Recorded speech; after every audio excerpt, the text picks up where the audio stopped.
શું આજે પણ ચમત્કારો થતા હશે? આજના સમયમાં પૂરી શ્રદ્ધા અને વિશ્વાસથી ખાલી દર્શન માત્રથી શું તમારી તકલીફ દૂર થઈ જતી હશે? કોઈ ઈશ્વરની અંદર તમને પૂરેપૂરી શ્રદ્ધા છે અને ત્યાં જઈ અને તમે કોઈ વસ્તુ એની પાસે પ્રાર્થના કરી માંગો છો તો શું એ પૂરી થઈ જતી હશે? અને જો હા અથવા તમારો મત છે જો ના, તો તમારા માટે આજનો એક કિસ્સો જે છે એ હાલ ચર્ચામાં રહેલો છે, એ અચૂકથી સાંભળવો જોઈએ કે આની પાછળ શું શ્રદ્ધા અને ધર્મ જે છે એ મહત્ત્વનો ભાગ ભજવે છે કે એની પાછળ કોઈ સાયન્સ છે. તો આપણે ચર્ચા કરીશું આ બંને વાતની. આપણે નજરની અંદર એક સરસ મજાનો કિસ્સો, એક ઘટના જે છે આવી છે કે જે લોકોને સમજવા અથવા તો વિચાર કરવા મજબૂર કરી દે એવું છે. હાલ એવું કહી શકાય કે ભાઈ રાજસ્થાનનો એક યુવાન કોરોના સમયથી બેરોજગાર હતો અને ભટકતો આપણા ગુજરાતની અંદર વલસાડમાં આવી ગયો. વલસાડની અંદર એનું જીવન જે છે એ પાગલ જેવું વિતાવતો હતો. લોકો એને પાગલ જ કહેતા હતા. હું તમને સ્ક્રીન ઉપર એનું ચિત્ર પણ બતાવી દઈશ. આ જે ઘટના છે એ હાલ જ સમાચાર પત્રોની અંદર પ્રસિદ્ધ થઈ છે અને મેં વાંચી તો મને થયું આ સરસ મજાનો ટૉપિક છે, એની ચર્ચા આપણે કરવી જોઈએ. હવે આ યુવાન જે છે એનું નામ છે આશિષ ટાંક. હવે એ વ્યક્તિ છે કોરોના સમયથી બેરોજગાર હતો, એની પાસે કોઈ કામ ધંધો ન હતો, એટલે એ ભટકતા એક ટ્રકની અંદર આવી ચડ્યો અને ગુજરાતના વલસાડની અંદર એ આવી ગયો. હવે ત્યાં કેવું જીવન, એ ભટકતા એક પાગલ તરીકે રખડતો ગમે ત્યાં રાતના સૂઈ જાય અને ઓટલા ઉપર રાત વિતાવે, આવી રીતના એ જીવન જીવતો હતો. પછી એને ખબર પડી કે જલારામ બાપાનું એક ટ્રસ્ટ છે અને એ દરરોજ કઢી ખીચડી જે છે એ આ ભિખારીઓ હોય, ગરીબ લોકો હોય એમને જમાડે છે. તો એ ડેઈલી માટે એ આ કઢી ખીચડી ખાય અને ગમે ત્યાં સૂઈ જતો અને કોઈ પણ વ્યક્તિ કંઈ પૂછે તો માત્ર ને માત્ર એ ખાલી હસતો, એક પાગલની માફક. લોકો એને ગાંડો ગણવા માંડ્યા હતા. હવે આવી રીતના એક વખત આજે આખું ટ્રસ્ટ સંભાળતા હતા જલારામ બાપાનું, એની અંદર એમના જે ટ્રસ્ટી છે એ નંદાભાઈ વસાણી નામના વ્યક્તિ છે. એને ધ્યાને એકવાર આ વ્યક્તિ આવ્યો અને એને વિચાર આવ્યો કે ભાઈ આવા જેટલા કાંઈ આ મંદબુદ્ધિના લોકો છે એને આપણે વીરપુર લઈ જઈએ, જલારામ બાપાના દર્શન કરાવીએ અને એના માટે પ્રાર્થના કરીએ કે આ લોકો જે છે એની અંદર ફેરફાર થાય, એની અવસ્થાની અંદર ફેરફાર થાય, એ લોકો જે છે એ પાગલમાંથી સાજા થઈ જાય. તો એમણે શું કર્યું કે આવા જેટલા લોકો હતા ને એમને જલારામ બાપાના દર્શન કરવા લઈ ગયા અને બધા માટે એક સરસ પ્રાર્થના કરી, પૂરી શ્રદ્ધાથી એવું કીધું કે જલારામ બાપા આ જે કાંઈ છોકરાઓ છે એમાંનો આ એક વ્યક્તિ છે માત્ર 24 વર્ષનો છે અને એ પાગલ થઈ ગયો છે, કંઈ બોલતો પણ નથી. ઓકે, તો આના માટે હું પ્રાર્થના કરું છું કે આ લોકો જે છે એ સાજા થઈ જાય. હવે એ વ્યક્તિ જ્યારે પાછા વલસાડ આવ્યો તો એવું કહેવાય છે કે ભાઈ ખરેખર ચમત્કાર થયો.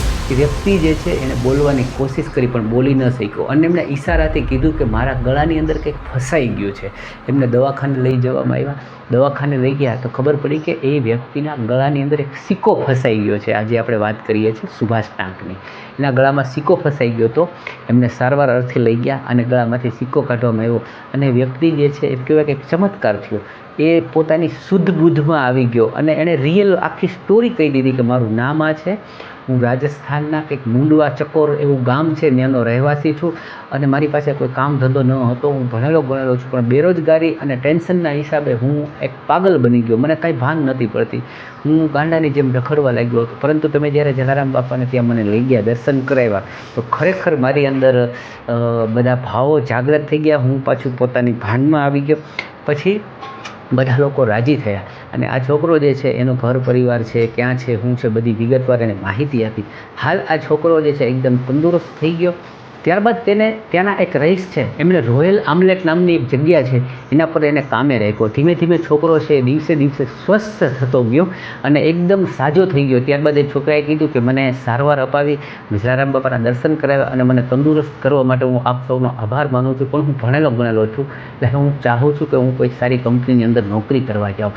હાલ આ જે છોકરો છે એ એક દમણની અંદર ઇલેક્ટ્રિક્સના ડિવાઇસ બનાવતી ફેક્ટરી છે જેના અંદર સરસ મજાનો કામે લાગી ગયો છે. ફેક્ટરી તરફથી એમને રહેવા જમવાની વ્યવસ્થા પણ આપવામાં આવી છે. તો આ કિસ્સો જે છે ચર્ચાનો એક ટોપિક બન્યો હતો સમાજની અંદર અને છાપામાં પણ આવ્યું હતું. મેં કહ્યું તમારી સામે રજૂ કરું. હવે વાત અહીંયા કરીએ કે શું ખરેખર આ એક શ્રદ્ધાનો ચમત્કાર થયો અથવા તો હવે બીજી વાત એમ છે કે ભાઈ આની અંદર સાઈડમાં એક્સપર્ટ લોકો જે છે, સાયન્ટિસ્ટો જે છે અથવા તો જે લોકો મનોવિજ્ઞાનને કંઈક ભણેલા ગણેલા છે એમણે પણ અભિપ્રાય આપ્યો. શું અભિપ્રાય આપ્યો કે ભાઈ કોઈ પણ વ્યક્તિ જ્યારે કંટાળેલો છે, થાકેલો છે, હેરાન છે, પરેશાન છે, ભૂખ્યો છે, તરસ્યો છે, એને જ્યારે એક પ્રેમાળ હૂંફ મળે એમને એક સારું વાતાવરણ મળે, એમને સમયસર આરામ મળે, સમયસર નિંદ્રા મળે, સમયસર એને ભોજન મળે, તો ધીમે ધીમે એની પરિસ્થિતિ જે છે એમાં સુધાર આવી જાય છે. ઓકે, એટલે સાયન્સ એવું કહે છે કે ભાઈ એ વ્યક્તિને આની પાછળ જે સપોર્ટ મળ્યો, જે એને સંસાધનો મળ્યા, જે આરામ મળ્યો, જમવાનું મળ્યું, વ્યવસ્થા મળી, એના હિસાબે દિવસે દિવસે એની પરિસ્થિતિની અંદર સુધાર મળ્યો. તો ઘણા લોકોનું એવું પણ કહેવાનું છે. તો એમને જમવાનું અને આરામ તો મળતો જ હતો, તો અત્યાર સુધી એ વ્યક્તિ કેમ કંઈ ન કીધું કે મારા ગળાની અંદર કંઈક ફસાણું છે? અત્યાર સુધી કેમ કોઈને એવો વિચાર ન આવ્યો કે ભાઈ આની તબિયતમાં સુધારો કરીએ?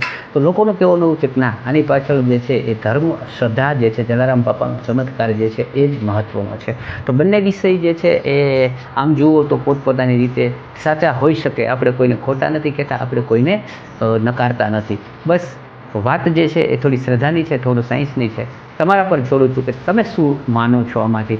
શું ખરેખર જલારામ બાપાના દર્શનથી આ વ્યક્તિ સાજો થઈ ગયો, કે આને મળેલા સાથ સહકારને સપોર્ટની વાત કરીએ તો પણ હું એમ કહીશ કે ભાઈ એ એક સારી વાત છે. એક માનવતાની દ્રષ્ટિએ એ કોઈને એના પર દયા આવ્યો, પ્રેમ આવ્યો, લાગણી આવી, ભાવ આવી, અને એને જોઈને એવો વિચાર આવ્યો. તો એના માટે વસાણીભાઈ જે છે, નંદાભાઈ વસાણી, એનો પણ આપણે આભાર માની શકીએ કે ભાઈ આવા લોકોને જોઈ અને એની અંદર એક કરુણતા જાગી, અને એ હજુ પણ આવા લોકોની સેવા મદદ કરતા રહે, એવી આપણે શુભેચ્છા સાથે આ વિડીયો જે છે પૂરો કરીએ છીએ. મળીએ બીજા કંઈક સરસ મજાના ટોપિક સાથે. ત્યાં સુધી મસ્ત રહો, વ્યસ્ત રહો, તંદુરસ્ત રહો.